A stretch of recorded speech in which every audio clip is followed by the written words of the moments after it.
ఈరోజు బాపట్ల పట్టణంలో పహల్గామ్లో జరిగినటువంటి ఉగ్రవాదుల దాడిని నిరసిస్తూ బాపట్ల జిల్లా మాజీ సైనిక సంక్షేమంలో ఏదైతే ఆంధ్రప్రదేశ్ రాష్ట్ర మాజీ సైనిక సంక్షేమ సంఘం పిలుపు మేరకు ఆంధ్రప్రదేశ్ వ్యాప్తంగా అన్ని జిల్లాలలో మాజీ సైనిక సంక్షేమ సంఘాలు మరి ధర్నాలు, కొవ్వొత్తుల ర్యాలీలు, నిరసన ప్రదర్శనలు చేస్తున్నారు.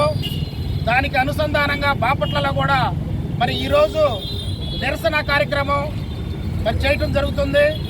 శాంతియుత ర్యాలీ ఎవరైతే పహల్గామ్లో అసూలు బాసారో వారిని స్మరించుకుంటూ వారి ఆత్మకు శాంతి కలగాలని చెప్పి మాజీ సైనికులు అందరం కూడా ర్యాలీ చేయడం జరిగింది.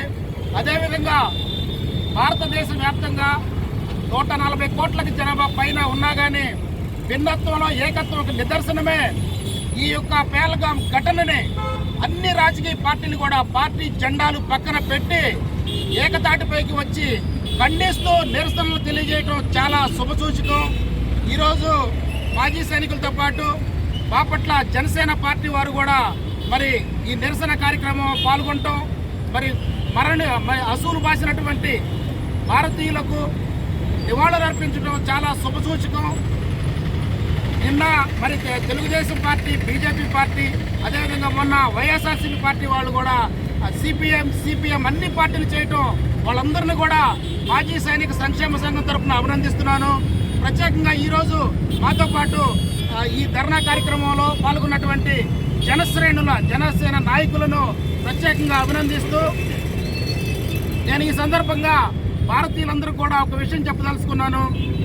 అందరూ కూడా కొంతమంది తెలిసి తెలియక ఇన్ని 140 కోట్ల జనాభాలో కొన్ని వేల రకాల జాతులు, మతాలు, కులాలు ఉన్నప్పటికీ రాజ్యాంగం యొక్క నీడలో భారత రాజ్యాంగం అనేది ప్రపంచంలోనే పవర్ఫుల్ అయినటువంటి రాజ్యాంగం.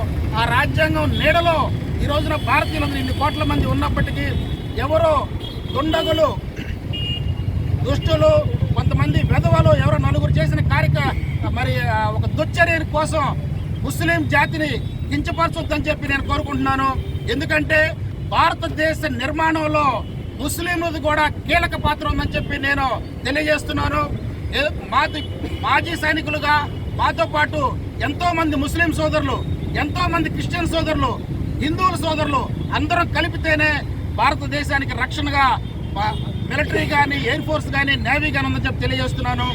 కేవలం ఎవరైతే దుష్ట శక్తులు ఉన్నాయో విదేశీ హస్తాలతో ఇన్ని రకాల జాతులు కలిసి ఉండటం ఇష్టం లేనటువంటి పాకిస్తాన్ లాంటి దేశాలు మన దేశాన్ని విచ్ఛిన్నం చేయడం కోసం కొంతమందిని వారి యొక్క దుండగులను మన దేశంలో మరి పంపించి ఇలాంటి దుశ్చర్యలు చేస్తున్నారని చెప్పి తెలియజేస్తూ ఇలాంటి చర్యలను తీవ్రంగా ఖండిస్తూ మీరు దమ్ము ధైర్యం ఉంటే ఇలాంటి ఉగ్రవాదులు కానీ, పాకిస్తాన్ వారు కానీ, ఇండియాకి సంబంధించినటువంటి హీరోలు ఎవరైతే ఉన్నారో సైనికులు, ఇండియన్ హీరోస్ ఎవరంటే సైనికులు, అలాంటి సైనికులతో మీరు పోరాడాలి తప్పితే ఇలాంటి పిరికి పందల చర్యలకు భారతీయులు ఏమాత్రం భయపడరని చెప్పి మీకు మీ వెన్నులో వణుకు పుట్టే విధంగా తగిన విధంగా సమాధానం చెప్పడానికి భారతదేశం ఆర్మీ, ఎయిర్ ఫోర్స్, నేవీ సిద్ధంగా ఉన్నాయని చెప్పి కూడా తెలియజేస్తూ ఈ రోజున అసూలు బాసినటువంటి పహల్గామ్లో అసూలు బాసిన పౌరులకు, అదేవిధంగా నేవీ ఆఫీసర్ వినయ్ నర్వాల్ గారికి నివాళులు అర్పించుకుంటూ వారికి జోహార్లు అర్పిస్తున్నాము. జోహార్ పహల్గామ్లో అసూలు బాసిన పౌరులకు, జోహార్ పహల్గామ్లో అసూలు బాసిన పౌరులకు. భారత్ మాతాకి, భారత్ మాతాకి, భారత్ మాతాకి. Thank you very much.